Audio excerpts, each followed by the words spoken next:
with Xavier Porter. Does a great job with BrooklynFights.com. If you want to get in the know with some really exclusive, hard-hitting coverage of the sweet science, check out BrooklynFights.com. Always good to talk to Xavier. A couple fights to break down on this Wednesday. How you been, pal? I'm hanging in there. I'm good. Good. All right, let's get right down to it. Let's start with Pacquiao and Bradley. The trilogy, this is more of, to me, kind of take the money and run. We've seen how those first two fights have turned out. I don't know. When I look at fights like this, and it's certainly a trilogy with aging fighters, more or less with Pacquiao. We see Bradley now with Teddy Atlas, a great move.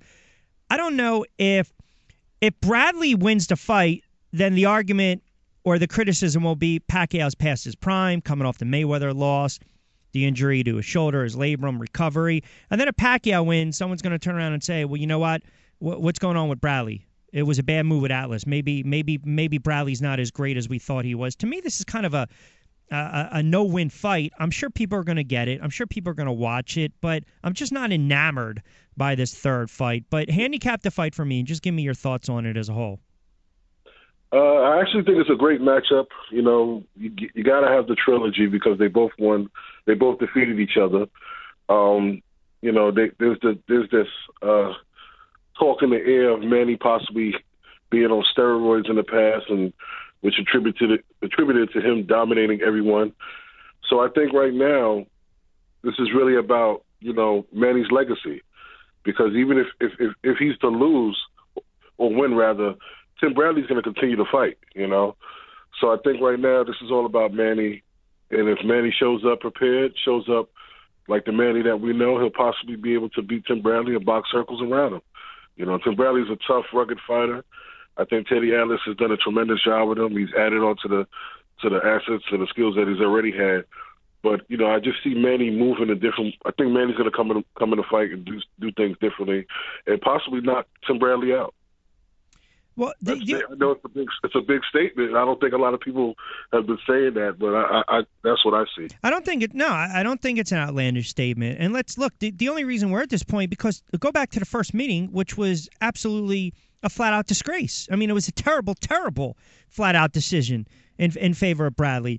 And how in the world Pacquiao didn't win. And then we saw the second fight, and now, that's why it sets up this third fight. I just look at an aging star in Pacquiao who probably thinks, okay, if I can get this last one, let me just try to walk out in the sunset. Look, Xavier, there's always going to be that cloud, the alleged cloud of alleged steroid abuse surrounding Manny Pacquiao. And you're right. I will agree with you in this regard. When you look at a guy like Tim Bradley, you know, Bradley's 32. Pacquiao's what, 38, 39? He's an older fighter. So Bradley's got more of the upside, hitting his prime, so to speak. But I also look at Bradley coming off a unanimous decision over Vargas. I look at Bradley just dismantling Rios. Ridiculous. That was ridiculous. Exactly. So that's why I kind of think, to me, this has the makings of a lopsided fight. Yeah. I kind of see it that way.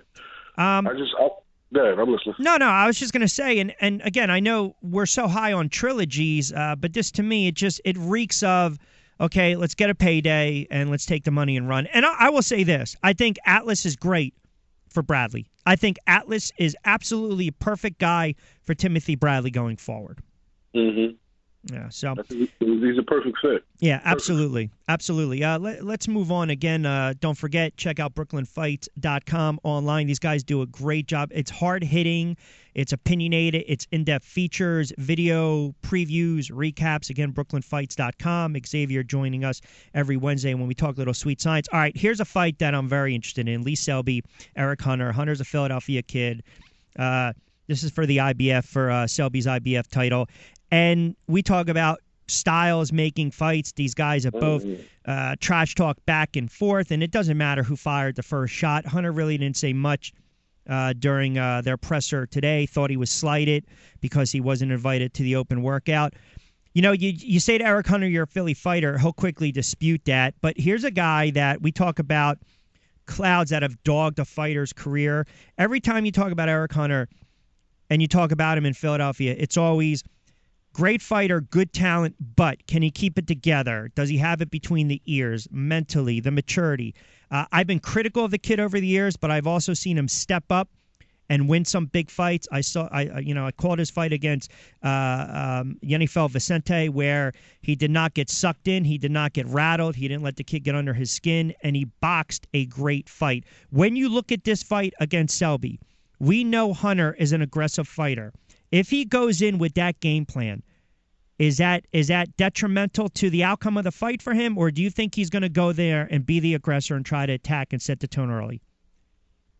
I think he's gonna box well. I don't think he's gonna go in there and try to, come with a lot of aggression and try to take him out fast. I think he's gonna go in there with the mindset that he's gonna have to move his feet, he's gonna have to move his legs very well, and I think he's gonna box box circles around Selby. I've seen a lot of tape on Selby, and no knock on Selby, but he's flat-footed.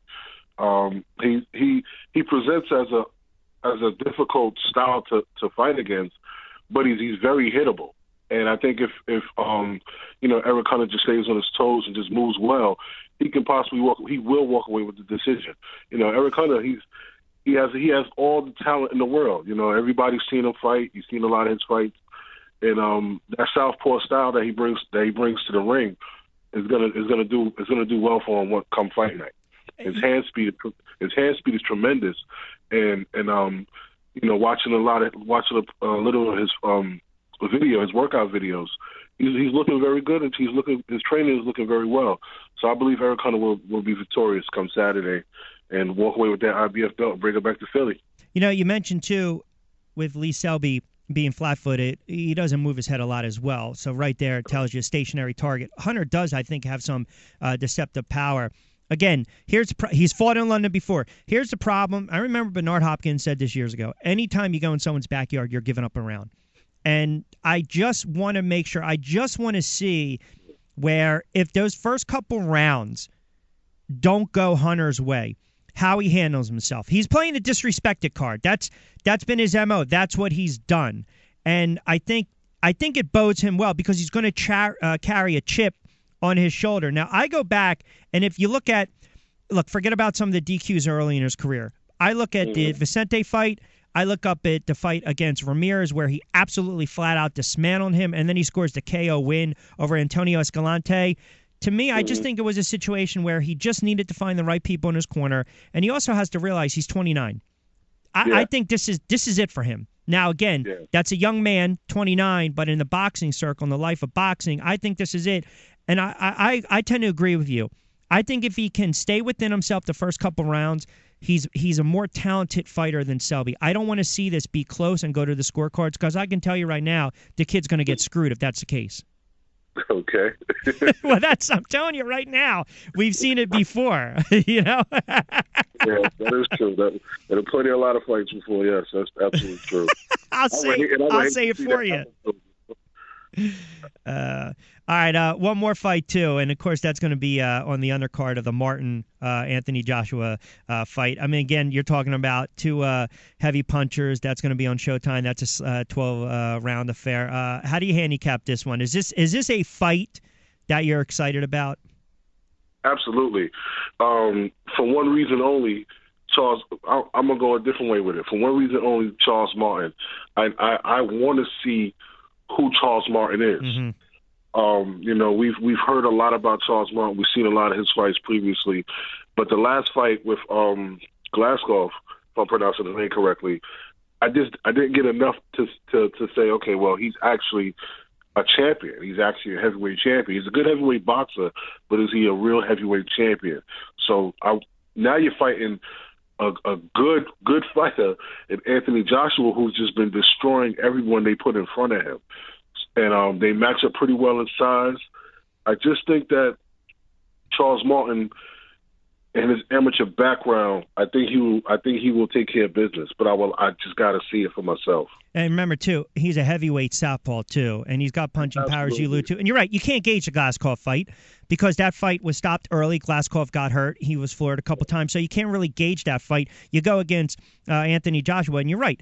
He's 15-0, but sometimes 15-0 can be deceptive. Sometimes a fighter's record doesn't really dictate who they are. And this is no knock on European fighters. It's not, but sometimes you have to be honest. And I look at some of the guys he's fought, and this is no disrespect to a guy like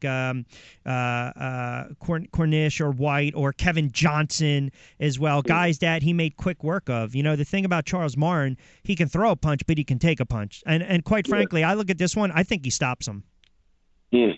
I would like to say that also. I think Charles Martin's going to come in there. He's going to take his time like he does, methodical. And probably about maybe 6th or 7th round, he'll take him out. In a couple minutes with Xavier Porter, one of the correspondents, does a great job as a featured writer on BrooklynFights.com. And again, they've got interviews, showcases, training, and conditioning. BrooklynFights.com. Check them out online. Xavier's going to be joining us every Wednesday around $1:20. Talk some boxing as we start to preview and recap. What'd you think of the Broner fight? And by the way, good call. We all knew once that microphone was in his mouth, he was calling out Floyd, Xavier. But good call. You were dead on with that one. I'll give you the props on that one.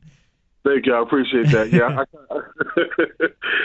I just, a lot of people call me up about that. I say, how did you know that? I said, come on, that's just obvious, But I think it was a great fight. I think I think it was a pretty good stoppage. I think it was kind of. I think Ashley was doing it just enough, but Broner he just continued as the fight progressed. You could just see Broner's power just coming through. I mean, Ashley was fighting. He fought his heart out. I take nothing away from Ashley. He did the best he could. It's just Broner just had the power, and I think, like I said previously, Broner didn't care about the making weight. This was a matter of respect, and I'm going to prove to you, I'm going to beat this man. And you spoke Floyd was supposed to be his big bro, his friend, and everything, and you going against me, and we're supposed to be friends. You're going to have this guy challenge me. Sure. I'm going to show you exactly why you should never do this again. Yeah. It's a matter of respect. So, I think Broner fought very well. I think Broner showcased a lot of his skills that he has. It sets up Broner for a lot of good things going forward. I still believe Broner should fight at 140, between 140 and 42. I don't think his best weight is at 147, but who am I to say? Broner's his own man, And he looked very well. He was quick. He was fluid with his punches, combinations, great body work. The body work set up everything to the head. And, Ashley, he did his best. He's tough. He stood in there and he fought as hard as he could. Yeah, and I do believe though the stoppage was. I think the stoppage was going to come. I just don't think it should have happened when it came. I think it was a situation where maybe he thought, hey, look, there's a low blow. He wanted time to recover, and I think it was misinterpreted as you can't go on anymore. And listen, if it's inevitable, it's inevitable. He maybe saved himself a couple of thunderous shots as well. So I agree with you in that regard. And you're right. Listen, without characters in boxing, without the microphone in front of their face, you know what's coming. They got to call out these guys to keep things going, to keep things interesting. Yeah. Listen, before we close it out, I know you got a couple good features up there, and I see one of them on Travis Kaufman, a Philly kid, good heavyweight. You look at his record. Again, here's a guy that I've always said, good fighter out of Reading, Pennsylvania. Obviously, his dad's Marshall Kaufman with King Boxing promotion. I always thought a guy like Travis Kaufman really needed to step out and fight outside of Philly, even if he had to go fight in Europe a little bit. But he's kind of one of those deceptive heavyweights with his record where you look at it, 30-1, 22 knockouts. You're just waiting, okay, you're ready to take that next level, right? That next step. Club fighter, but fought for some regional belts, but a good fighter. And you look at his age as well in that heavyweight division. What's your thoughts on Kaufman going forward?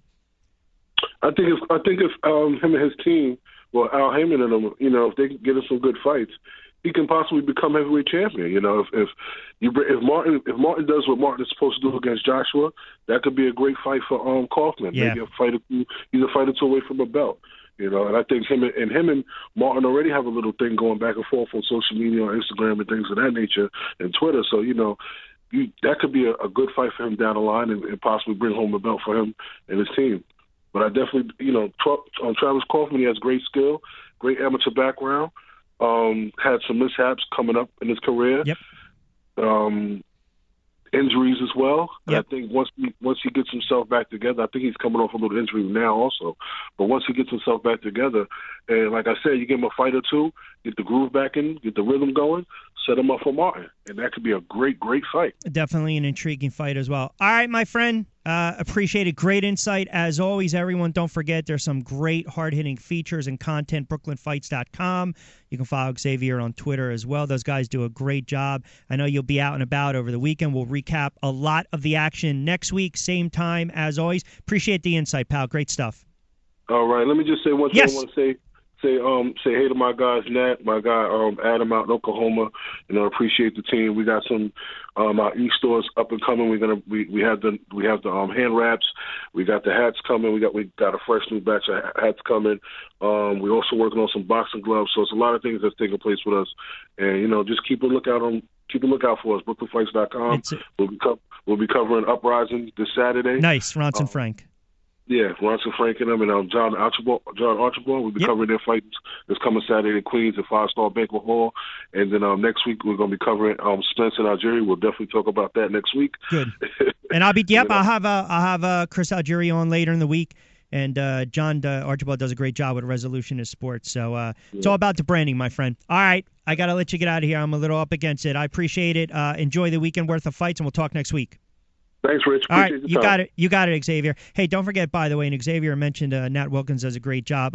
There's a great event you definitely check out on BrooklynFights.com. It's basically an opportunity to box at BB King's in New York City on May 25th. It's for a great cause. It's a Give a Kid a Dream charity founded by Bruce Silverglade, who's obviously the great owner of Gleason's famed gyms. It gives access to the gym, the trainers, basic boxing equipment for kids. So BB King, all their participants, they're asking to raise about $2,500 through ticket sales and donations. And again, to date, I think they've raised right around $700,000. So check out the information on BrooklynFights.com.